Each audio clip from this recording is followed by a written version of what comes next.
So, in this week's episode of the Crushing Debt Podcast, we've got a guest here in studio, and I am going to try to do this without George, all by myself, going back to the old days of doing the podcast by myself. So, welcome back. This is Shawn Yesner, owner and founder of Yesner Law, host of the Crushing Debt Podcast.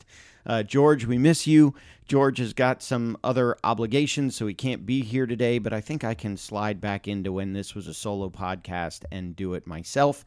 I do have a special guest with me here in the office, the studio. I don't even know what I call this place anymore. I will get to her in 1 second. Before I do want to mention our longtime sponsor who is back, Sam Cohen with Attorneys First Insurance. Those of you that have been longtime listeners know that Sam offers errors and omissions insurance, malpractice coverage, E&O coverage. It's all the same thing. He writes for attorneys and title companies all over the country. He will not hard sell you. He will give you an apples to apples comparison. And if he can't help you, he will tell you that. So if you want to support the show, then I would really appreciate it if you would introduce Sam to an attorney or a title company that you know, whether they're brand new, whether they've been around forever, whether they've had claims against them. None of that really matters. Sam will talk to them anyway. You can connect with him at attorneysfirst.com, or his email is sam@attorneysfirst.com. So, I would say that today is a solo episode, but it's really not a solo episode because I have a guest with me. Oh, good Lord, speaking of, okay, so she's a certified financial planner professional and holds the Chartered Financial Analyst designation. She's on a mission to empower women to define and use their voices at the financial table to ensure that they can enjoy a fulfilling, purposeful, creative, and joyful life. She previously led a financial planning team that managed more than $500 million in assets. She's been recognized by Forbes and Shook Research as America's top woman wealth advisors for 2020-2021, top next-gen wealth advisor for 2017 to 2020, Working Mother Magazine and Top Wealth Advisor Moms 2017 to 2020, among a bunch of other accolades. I'm not going to mention any of her colleges because I don't like them.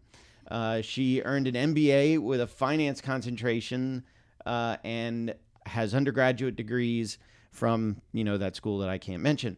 After 15 years in the financial services industry, she felt called to publish a book, which is a lot of what we're going to be talking about today based on her experiences. The book centers on the challenges women face in building wealth and pivots obstacles into action by turning one's unique perspective into one's power to design their best life.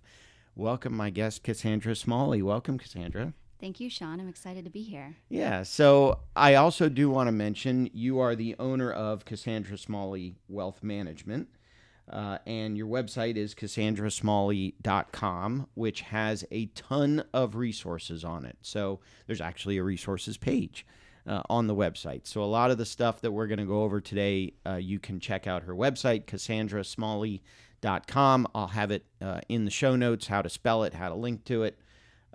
Also, your book, The Why of Wealth, is now available. You can get the book on the website, or you can go directly to Amazon and get the book. I literally finished reading it last night. I'm excited to hear what you think. I loved it. I thought it was an awesome book. The thing that stuck out to me, and you say it right from the start, and your bio says it, and you have no shyness about saying it is primarily a book written for women. Correct.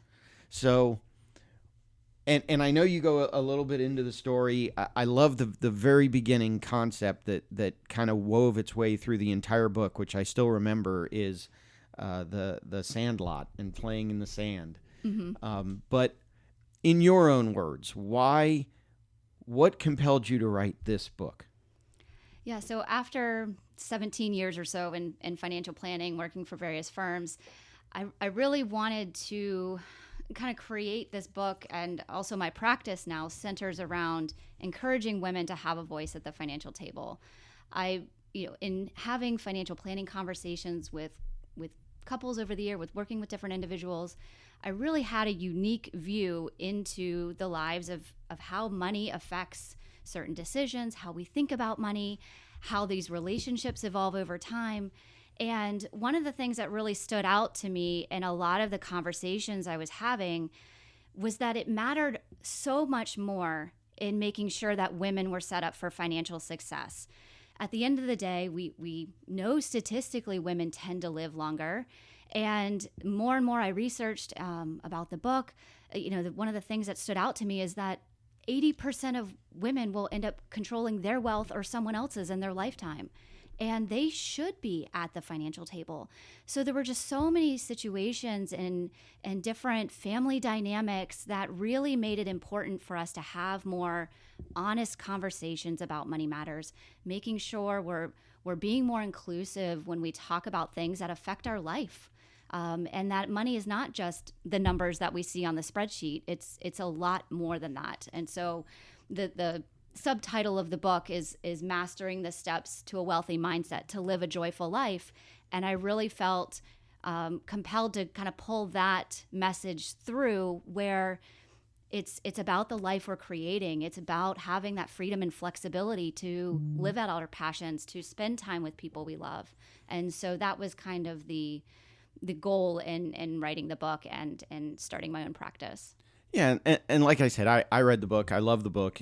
At the beginning, when I'm reading it, I'm thinking to myself, should I be reading this?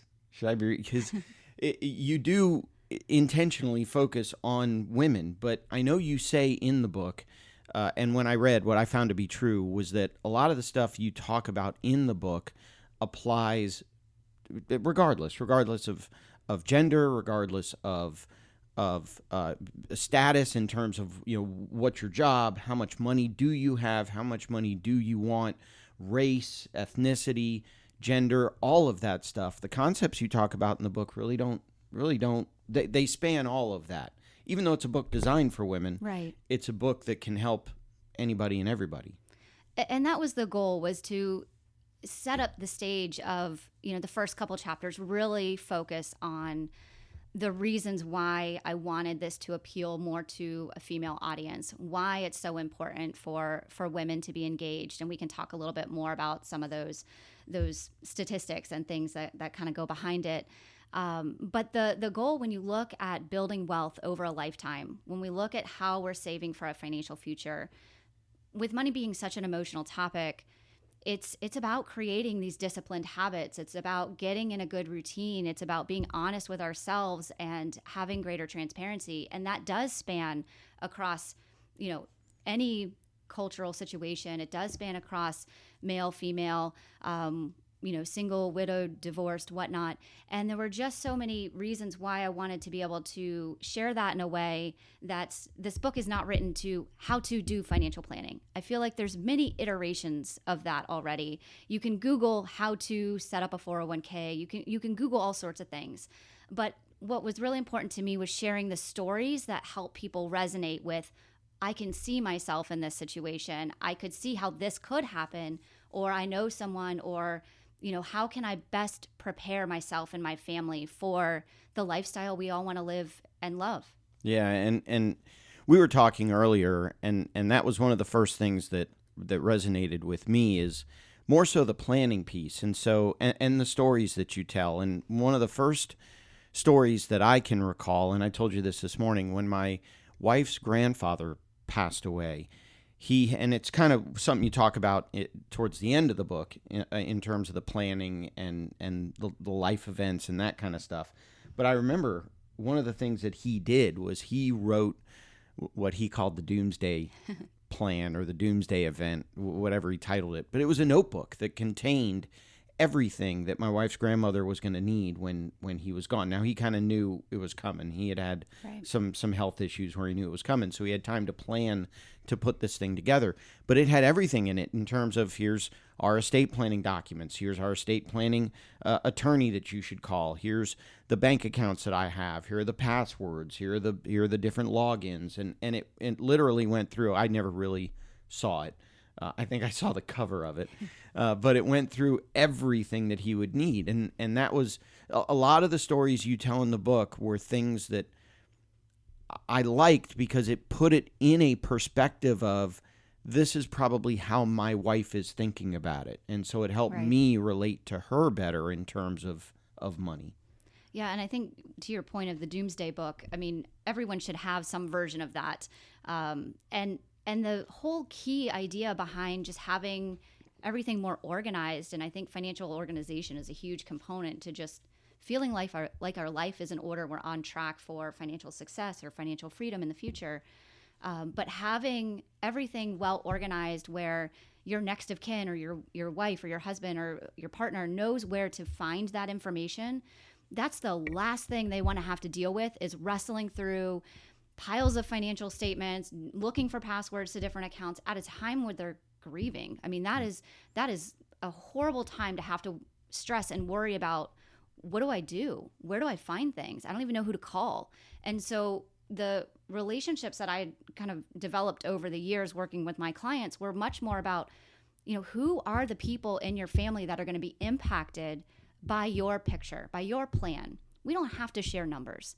The goal is not to say, here's how much mom and dad have. It's, I know who to call in an emergency. I know where to find important papers. I know where to pick up the pieces, because I don't want to have to deal with that if tragedy strikes. And we all know at some point in our life, we're probably going to have to help someone in our family in those situations and deal with grief or loss. So, that's obviously a later in life situation, but feeling that hopefully it's a later in life situation. And I've seen that happen, even to young couples. So having that sense of organization, it takes the stress off. And that's the whole goal. Create less stress and more financial joy is what I like to call it. Yeah, I had a story I've told many, many times on the podcast. A good friend of mine passed away. He had a wife. He left behind a wife and 3 kids, 3 minors. He was in his 30s when he died.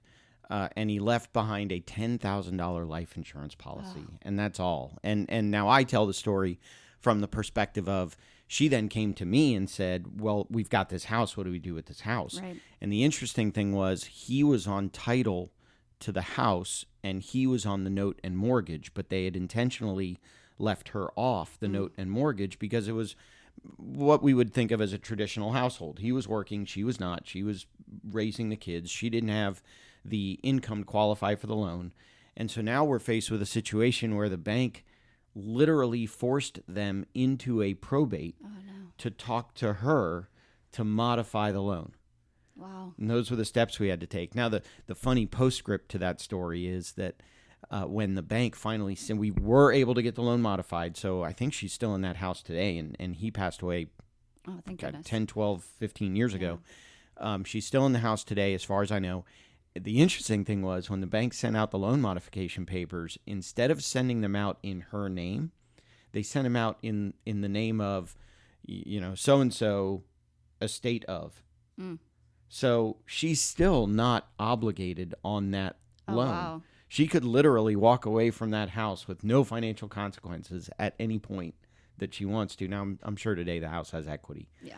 But that was the other, the thing that I loved about the book was how I could relate to a lot of the stories. Like I said, I grew up in a traditional family where my dad worked and my mom raised us. My wife and I are now in a dual income family where we both work to make money to support the family, even down to the concepts of, I think you said you have 2 girls? Yes. I have 2 boys. Mm-hmm. So now trying to look at, in reading your book, what I thought was really helpful was now trying to relate to my boys, not only from the perspective of, you've got some chapters in here about how to work with your kids on money, but even so, how to work with my kids on money as they become men and get into their own relationships with, these days, whoever they're going to get into a relationship with. Right. But how do I talk to them so that we don't perpetuate this? I don't want my wife to not know where everything is if something happens to me. I don't want my wife. Luckily, my parents are both still around. And what happens to my mom if my dad happens to? He is a year older, and men tend to live less. And so it was interesting to me to read your book from the perspective of a guy, a dad with boys, to make sure that, to the extent I might be doing things, I don't want to say wrong, but that I'm giving them the tools that they need. That's the key. Not only for themselves, but when they become family men as well. That was another, like I said, I love the book. It's I typically, I read a lot of books. I think yours was the 20th or the 21st I've read so far this calendar year. Mm-hmm. But I blew through it in like a week because I loved it. Well, thank you.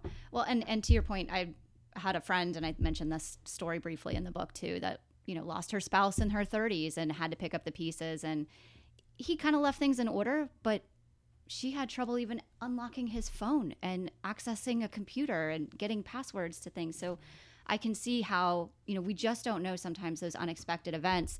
And to your point too about just making sure, we're building wealth in both spouses' names, right? So I think that happens a lot of time, when we have one individual who works and is compensated outside the home, and maybe one works in the home and has unpaid compensation. Building wealth in both names is critical for the family's success. And there needs to be conversations about how we're building wealth collectively as a couple. How is that going to support each other? One of the situations I dealt with was, I had this happy couple in their 70s that we had been working together many years. They were, every time we met, we'd talk about the love story of how they met. And all of a sudden I get a phone call late one weekend, and he had walked out on her for another woman in their 70s. I remember that story. I went back and I'm thinking, this is the couple that I saw, the cute little retirement, hold hands walking down that you see in the stock images everywhere on every financial advisor's website. And that was the image I had in my head of this couple. And here we were recognizing the decisions they had made over the course of their career worked well for them until life changed, until they needed to go their separate ways. And he had built up wealth in their 401k, and she tended to pay for all the household things. And, they both had a career. They both, had an earned income, but the way that they managed their household expenses differed.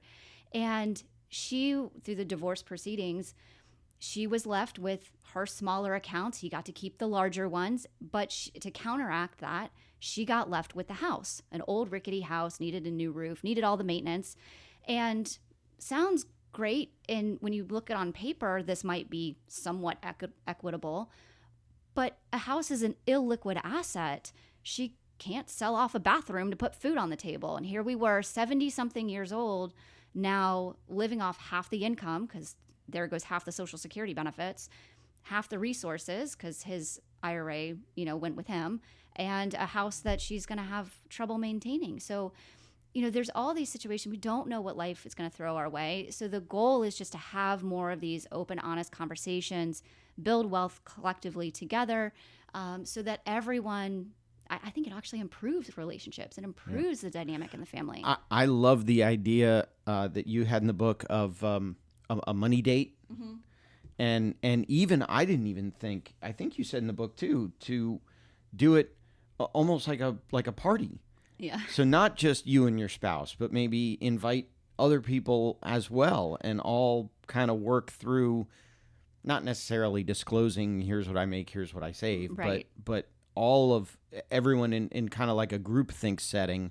What should we be thinking about? What are our goals? Where do we want to be? I thought that was really, my wife and I have had date nights, but I don't know that we've ever had a money date night. Yeah, and I have a resource on my website too that talks about how to host a money party.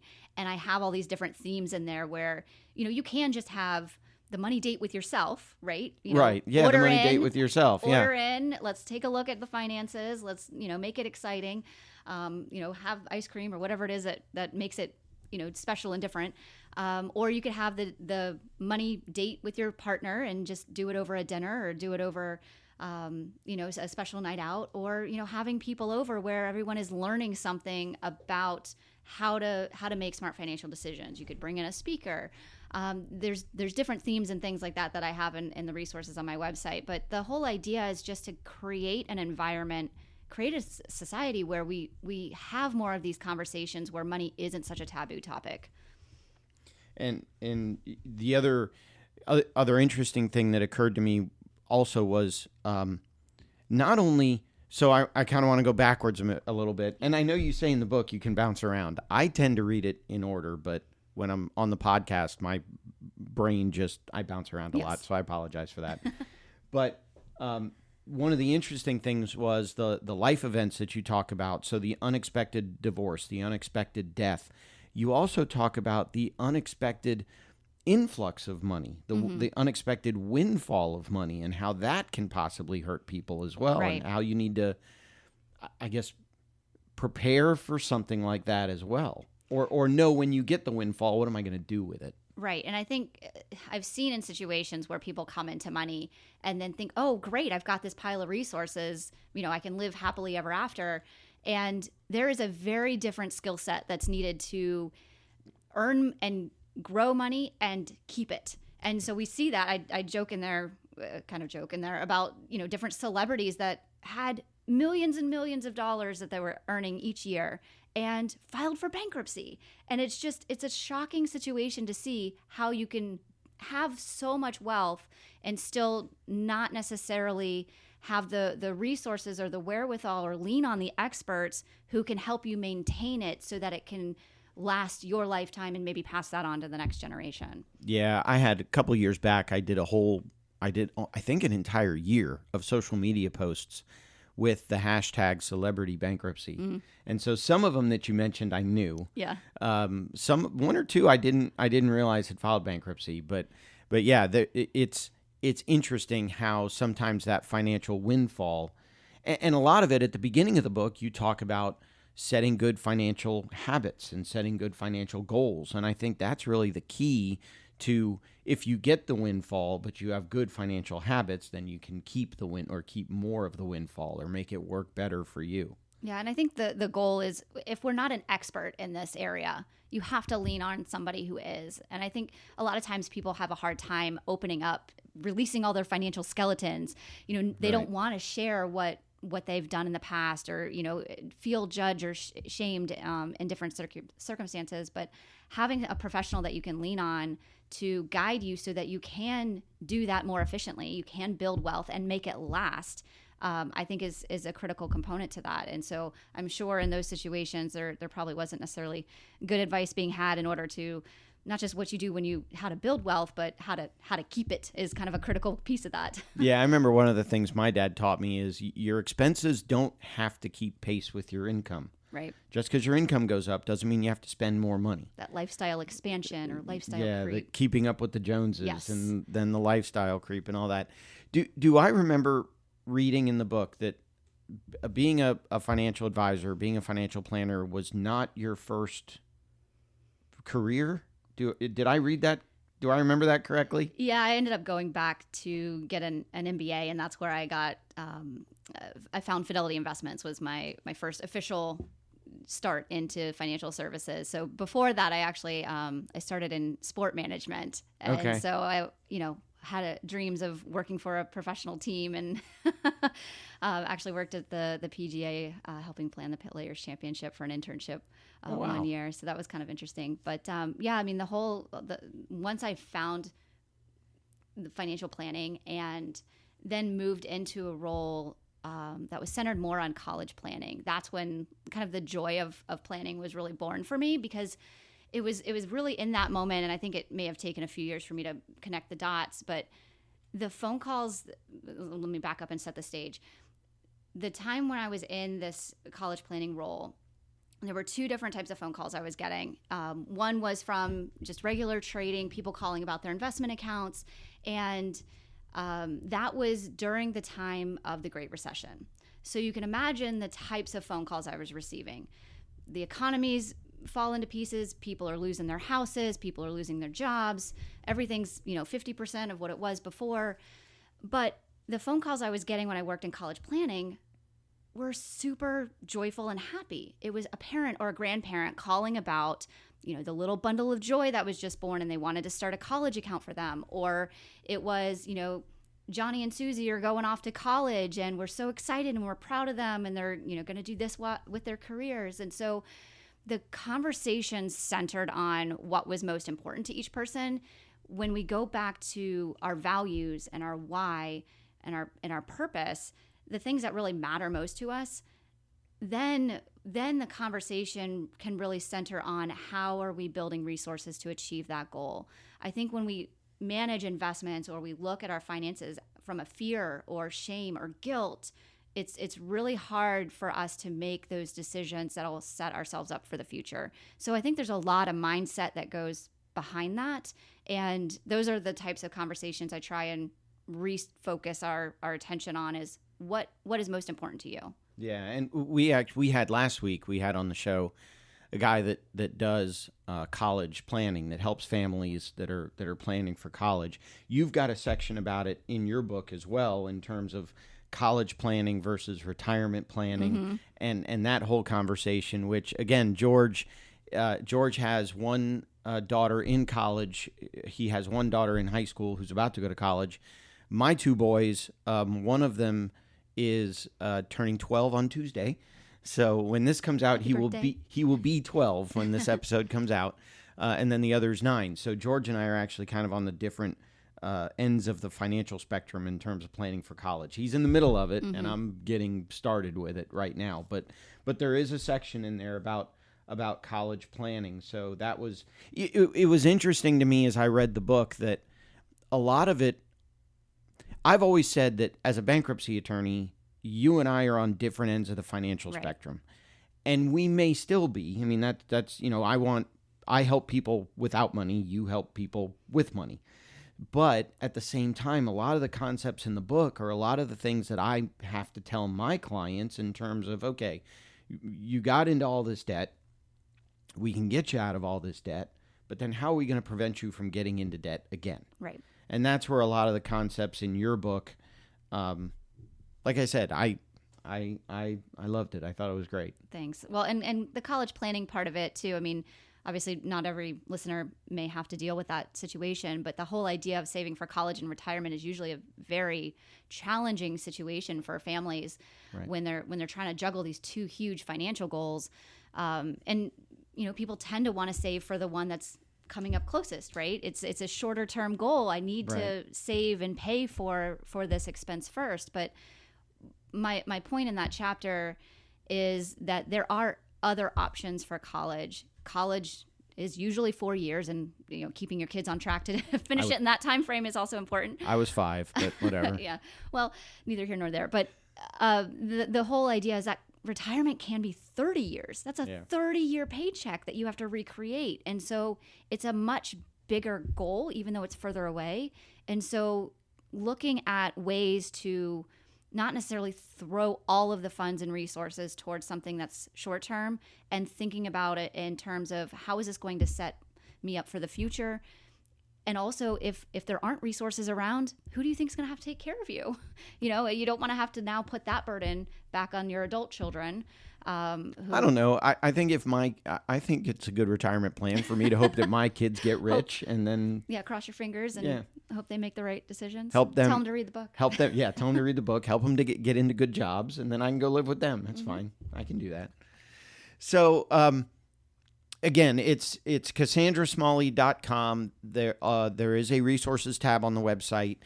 You've got a ton of resources on the website. You've got free downloads, free guides, workbooks, guidebooks. You've got a book club discussion guide. I do.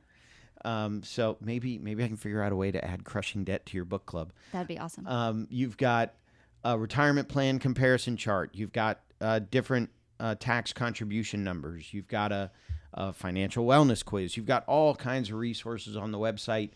You can also order the book, The Why of Wealth, from the website. We'll give you the link to the Amazon site. You can go onto Amazon and order it. But I definitely would encourage anybody and everybody to go to CassandraSmalley.com and check out the site. And if you have questions, give Cassandra a call. Be happy to help. So as we kind of get towards the end, is there anything else that you really wanted to talk about? Anything I forgot to ask you? Well, I think to your point earlier, one of the things you brought up about, you having 2 boys and me having 2 girls. And one of the really interesting things that I came across as I was writing and researching was the idea of financial socialization, and how the way boys are taught differently and learn differently when they're kids versus the way girls tend to be taught and learn growing up. And it was just an interesting point where there was studies that were done that showed that boys get more messages about taking risks, about, taking the leap, about, really trying to go for something even if they don't have 100% confidence in the outcome. And those messages were taught even when parents had one boy and one girl, so it didn't matter. And what was interesting about that is even from childhood through adulthood, those messages where, boys are taught to be more rambunctious and jump out of trees and get dirty, and it's just that risk-taking environment that they're brought up in translates to, there were some studies that showed that translates to how they think about building wealth, and tend to be, in that situation, we're more comfortable with the idea of risk-taking. And when you looked at the girls from childhood through adulthood, they were getting more conversations about being more cautious, about making sure that we're saving more. So it was just interesting, those different messages that they were seeing starting from childhood. And so one of the things that I want to make sure that I'm having with my girls is conversations about the importance of investing and getting comfortable being uncomfortable, and the idea that risk-taking can actually set you up for success in the future when those decisions are calculated. And so having the people around to support you in that environment, and also just making sure we're having more honest conversations with our families around money topics, I think is a great way to set everyone up for success in the future. Yeah, that resonated with me as well, even going back to my own experience, because, here I am, a business owner. My dad my dad's a CPA. He had his own CPA firm, so he was an entrepreneur business owner. I'm an entrepreneur business owner. I have a younger sister, and she is a school teacher. 9 to 5, right? Punch the clock. She is not an entrepreneur. So even at my own level, and I don't know that there was a conscious decision, but I did think it was interesting that even looking at my own situation, whether probably unintentionally, me and my sister are and we had the same parents, we had the same upbringing. My mom and dad are still married, everything. But I thought that was, again, like I said, I know the book is written from the perspective of why it's important that women should have a seat at the financial table, literally and figuratively. But it was just interesting how all the concepts in the book I could relate to. So, I appreciate that. Yeah. Thanks, Shawn. I appreciate you being a guest on this week's show. Yeah, thanks for having me. It's been fun. I'm sorry George couldn't be here, but I think I did an okay job with Adam. It'll be back. It'll be good to have him back next week. We miss you, George. We'll see you next week. But other than that, the only other thing that I really have to talk about, if you want to help support the show, we do have a Patreon page. So you can go to patreon.com/crushingdebt, and you can sign up for all the goodies we have and help support us on Patreon. All the money we get from Patreon is reinvested back in the show to make that better. Hopefully here soon we can get a editor back on the table and start putting some of that money to good use by getting these shows a little better edited. Other than that, I think that'll do it for this week's episode. Thanks again to Cassandra. If you want more information about her, go to CassandraSmalley.com. Check out the book, The Why of Wealth. And I think that'll do it for this week's episode. Like I like to say at the end of every episode, I hope that at the end of the month you have more money rather than at the end of the money you have more month. I certainly think The Why of Wealth will help you get there. And we will talk to you in next week's episode of the Crushing Debt Podcast.